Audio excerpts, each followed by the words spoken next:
All right, what is going on, everybody? Welcome back to another day of SaberSim's DFS office hours. Today is Thursday, March 5th of 2026. Looking ahead here, we already have some PGA, League of Legends, and tennis action underway on this Thursday. Good luck to all of you playing those slates. For the rest of the evening, we have a 6-game NBA main slate and an 8-game NHL slate. So, should be a fun day of DFS. For those of you who are new here, welcome. My name is Andrew. I'm one of the coaches over here at SaberSim. This is a show where we go over how to use the SaberSim app, answer any and all DFS related questions, get your questions in one of three ways here. First off, send us an email, support@sabersim.com. Second, post it live in the YouTube chat. Third way, post it in the office hours channel in our Discord server. If you're not in our Discord and want to get access to that channel, there is a link in the description of this video. You'll also get access to our similar channels, individual sport channels, and you get access to the rest of the SaberSim team. Just can't say enough good things about the Discord. But with that said, we do this show Monday through Friday, 4 p.m. Eastern, and then we do this show on Saturdays at 12:30 p.m. Eastern, so you can tune in any one of those days to get your questions answered. All right. Appreciate you guys hanging out with me here. Why don't we get SaberSim pulled up on the screen? We did have a couple questions come in prior to the show today, so we will start there. Quick update for you guys. We will not have an office hours tomorrow on a Friday, but we will be back for our Saturday show at 12:30 p.m. Eastern. So I just wanted to let you guys all know about that. All right, with that said, let's get our first question up on the screen for today. So first question says, for golf as an example, what steps can I take to generate more unique lineups? When looking at Flashback, I noticed it's very important to have unique lineups and fewer dupes, but I don't know what rules or filters to apply to improve lineup uniqueness. Can you also explain the unique lineups and under 5 dupe fields that are in contest Flashback and what they mean? For sure. So why don't we start by going back to a past golf slate. I think this will be the easiest way to discuss this. So we'll go back to February 26th. We will go to the PGA slate from that Thursday, and then we will pull up some Flashback results. All right, so let's go to the contest tab.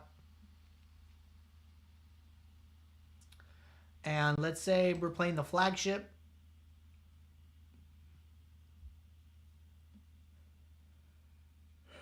All right, so we're going to go over to users. Let's say, we're entering 20 lineups in this contest, right? So, okay, I'm going to set entries greater than or equal to 20.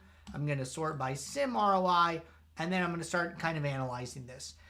So first off, it's a little surprising to me to hear that you're having issues with duplication in weekend, or I guess it could depend what you're playing, right? In full tournament, full Thursday to Sunday golf slates, this is pretty normal to see, where average dupes is very low, 0, 1. These big golfer fields, you're gonna see this a lot. It isn't unless the tournament is very small, when they start with like a 40-man field, or if you're playing like a weekend showdown, round 3 after the cut, round 4, or even those late round 3s, late round 4s. I could imagine dukes potentially ticking up in that scenario. But here, right, from what I've seen looking at this in the past as well, dupes are not that prevalent, even though some of your lineups might be duplicated, right? So like if I even just look at the top sim ROIer, they entered 150 lineups. They have 122 unique lineups. That means 28 of their lineups were played by at least one other person. But the way the math works out, the average dupes is still under 0.5. So it doesn't get rounded up. If it's 0.5 or higher, it's going to get rounded to 1. If it is, 0.49 average, then it's going to show 0 here. So that's what average dupes is showing you. So like imagine they had 28, well, they do have 28 lineups duped, but imagine they're all duped one time, right? Okay, so then it'd be 28 divided by 150. And this number is still, less than half, right? I think it works some way like that. They basically like add up the dupes and then divide it in total. Under 5 means that you had this many lineups with less than 5 dupes. So the fact that this says 148, that means that this user had 2 lineups that were duped 5 or more times. So all in all, they had 2 lineups with, you could say 5 dupes, as an example. Then they had 26 lineups that were duped somewhere between 1 to 4 times. And then they had 122 lineups that were not duped at all. So that's how you read these columns. Now, as far as what you can do, so honestly, in my opinion, if my average dupes is, especially if it's 0, even if it's 1, if this number for me is not higher than 5, I'm probably not doing anything. If this number is between 5 and 10, then I would start to think about different options that I have. And a couple of options that I've used in the past are, 1, your salary restrictions, right? Typically, leaving salary on the table is a way of being unique because most people are going to use up all of the salary. Salary considerations. Number 2 would be some ownership considerations. Number 3 would be product/geo mean ownership considerations. And then number 4 would probably be lineup construction considerations, as far as which players are most likely to be played together, probably to be able to fit as far as like a point per dollar kind of strategy goes. Hey, if you're going to pay up for Scotty Scheffler, who do you have to pay down for in order to make the salary cap work, right? And there's usually certain players that kind of grade out better value-wise that are like more likely to be paired together. So it would be as far as going to basically manage the exposures of those players, and you could set rules to do this. Hey, only use one of these 2 players, right? That's my 4th and final option, but those are the ways that I would consider starting to account for duplication, right? So here we talked about these columns. Let's go back to we can just use this tournament. I think it's fine.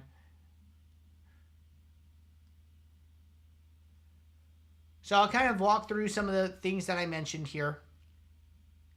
Let's run a build.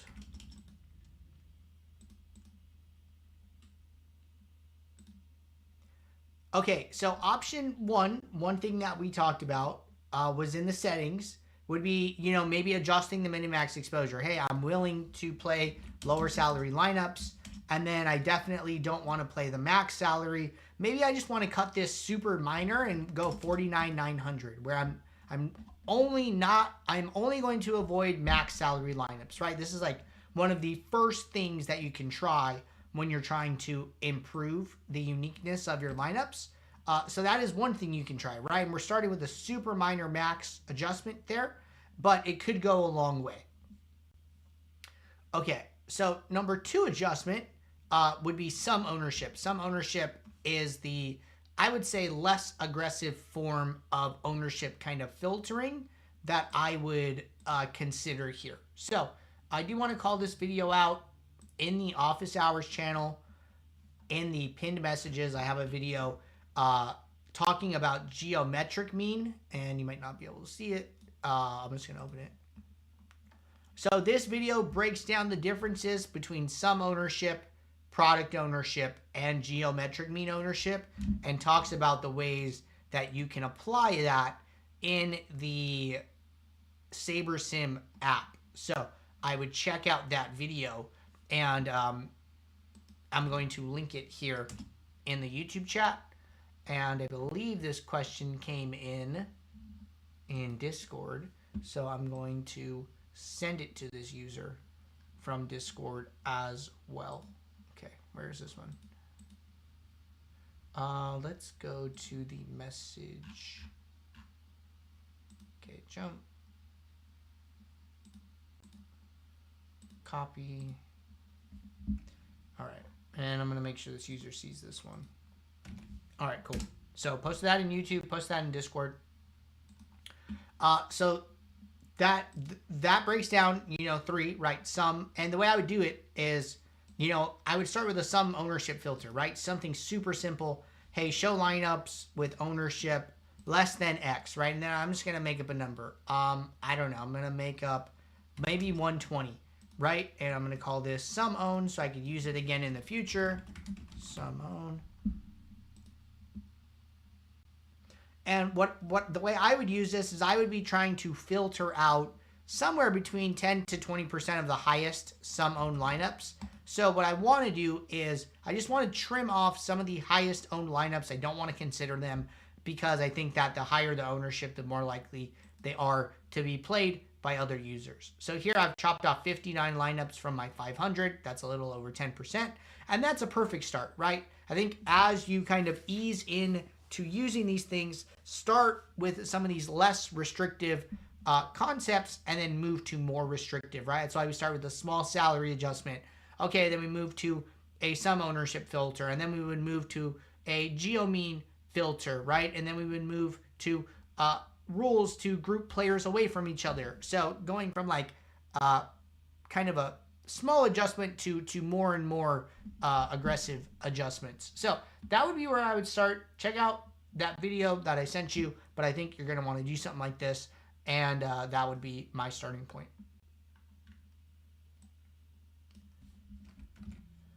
All right, good first question. Next question coming up. Hey Andrew, when I have played the NBA Dime Times, the post-contest sim ROI, you will see 60 to 70% post-contest sims regularly. You think this is accurate or something else going on? Good question. I think that, you know, the Dime Times are probably some of the, I would imagine they're probably some of the softest contests in the lobby, right? I think that just due to their entry fee and due to their low top prize, they, you know, one, the best players in the lobby can't see it because it's under $3. And then 2, I think that the good players that can see it, the top prize isn't enticing enough to kind of draw them into those contests, and they probably just skip them for other larger contests with a higher price to first. So I think especially if you're, you know, kind of getting into MMEing and you're getting, you know, trying to get introduced to SaberSim and managing multiple contests and entering more lineups, I think they're a great place to start. Those ROIs don't seem unreasonable. And I would totally be willing to play those.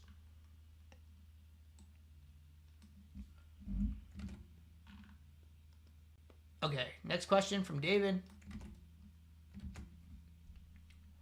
All right, next question. My question is along the same lines as Neil's question, okay? But regarding NBA basketball showdown slates, all right, this is contests where dupes are way more prevalent. I am entering GPPs with between 1K and 10K participants. Most of my lineups have many dupes, like between 10 and sometimes 60 dupes. Am I just competing against too many other SaberSim customers that are using the same lineups as me? Or can I do something to reduce my dupe rate while still having a positive ROI? So number one is I do not think you are playing a large amount of SaberSim users, and that's the reason why you're duping. I think all in all, you know, SaberSim users take up a smaller piece of the pie as far as the contest lobby than most people think. That being said, you know, as far as duplication goes, I worry about duplication on like a contest level, not like a SaberSim level, right? So that's like one part of it. I think just an NBA showdown, because NBA is such a projection-based sport, that the pool of positive EV lineups is just lower, and more people are likely to end up on the same lineups. So being unique in NBA Showdown is very, very challenging. I think that if you can be somewhere between, you know, 5 to 20 average dupes, that's actually really impressive. And, you know, those are probably good lineups, like long term. You know, dupes, right, always kind of work on a spectrum. You know, I've talked about this, but it's an important thing to kind of grasp. And you'll see different players, you know, play different ways for sure. So just like imagine that any lineup along this line has the same sim ROI, okay? And then this side is going to be dupes, and then this side is going to be projection, right? It is okay to play a lineup that is high duped. The catch is it also has to be high projected. If you're playing high duped lineups, but they are not high projected and they fall somewhere over here, this is a bad lineup. This is probably negative sim ROI, not going to grade out super well. Same is true on the opposite way. It is okay to play low duped lineup. I mean, low projected lineups. It is totally okay to play low projected lineups, but they have to be low duped. If you're going to go low projection, you have to go low dupe. So you can either do one of two, right? You can go high dupes, high projection. You can do low projection, low dupes. What you can't do is you cannot go high dupes, low projection. You know, this lineup here with the low projection is not good. So you'll see players play on opposite sides of this spectrum, right? Some are going for, hey, I want to win more often, right? So like the user who is up here, this user effectively needs to win more times, right? Like in a season, they might need to win 3 times in order to see a profit, right? The user down here, they're taking a higher risk approach where they need to win less, but they are probably going to lose more on average. So like this user, they might only need to win 1 time a season to pay for their losses because they're going to retain more of the first place prize when they win. But when they are not winning, they are more likely to see high negative ROI days, negative 70%, negative 80%, negative 90%. This user, you know, their floor is a little bit higher, but their upside is capped because they are more duped. So they might lose a little less. They might lose 50%, 60%. But when they win, they're not going to get as much as the other user. So they might need to win the contest 2 times, 3 times in a season in order to, you know, make enough money. So there's, you know, neither of these approaches are wrong. It just kind of depends what side of the spectrum you want to come from and which one makes more sense to you. So those are the things that I would be thinking about. But all the ways we talked about being unique with regards to golf would also apply to NBA as well. All right.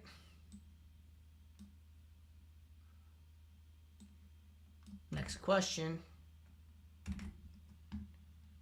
Next question, do you think the lineups that win a tournament usually come from the top ROI lineups, or does it often come from somewhere else in the pool? I haven't looked into this enough to give you like an actual answer. I think that, you know, from what I've seen, right, and like kind of in like my experience, you know, as well, I've always tried to be a positive sim ROI player. I care more about my user sim ROI in flashback than I care about any individual lineups ROI. I think it's almost impossible to play, you know, if you're playing 20 lineups, for all 20 to be positive sim ROI, it's not impossible, but it is hard, right? If you won 50, it makes it even harder. I think that at the end of the day, I want to know, am I entering more positive sim ROI lineups than negative, right? And that's what the user value shows me, right? It adds it up, it finds the average, and it tells you, hey, on average, your lineups are positive sim ROI or they are negative sim ROI. And I think that, you know, if you can focus on raising that number, it's okay if you have some negative sim ROI lineups in there, because ownership is never going to be perfect. You know, lineups might be constructed in slightly different ways, or players might be played more or played a little bit less. So you got to just do the best you can. And I think that, that's kind of the metric that I'm more focused on when I go back and look. Not really whether the lineup that one was positive or negative.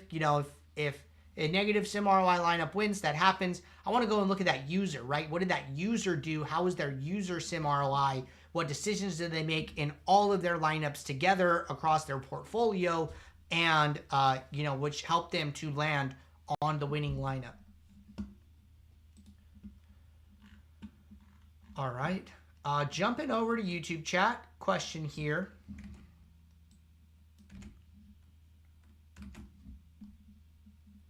Question, how are you doing today? I'm doing great. Thank you for asking. When using the standard subscription, is it better to use Portfolio or Min Uniques with SaberScore? Thanks. Good question.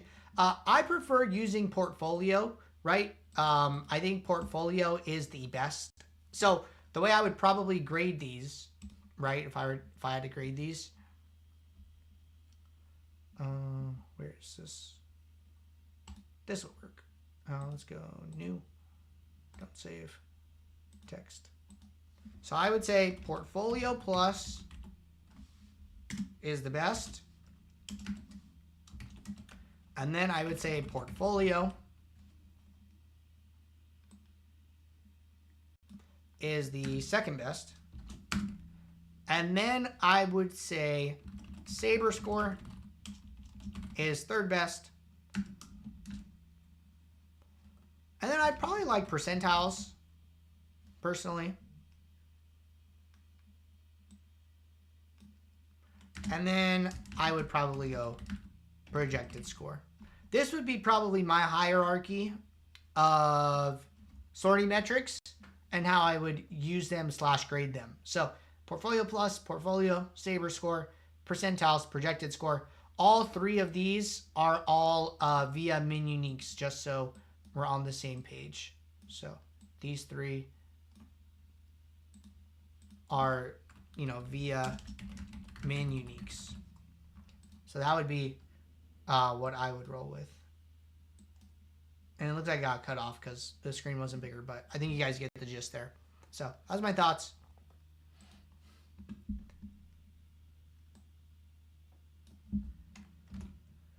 All right, keeping it rolling. Next question.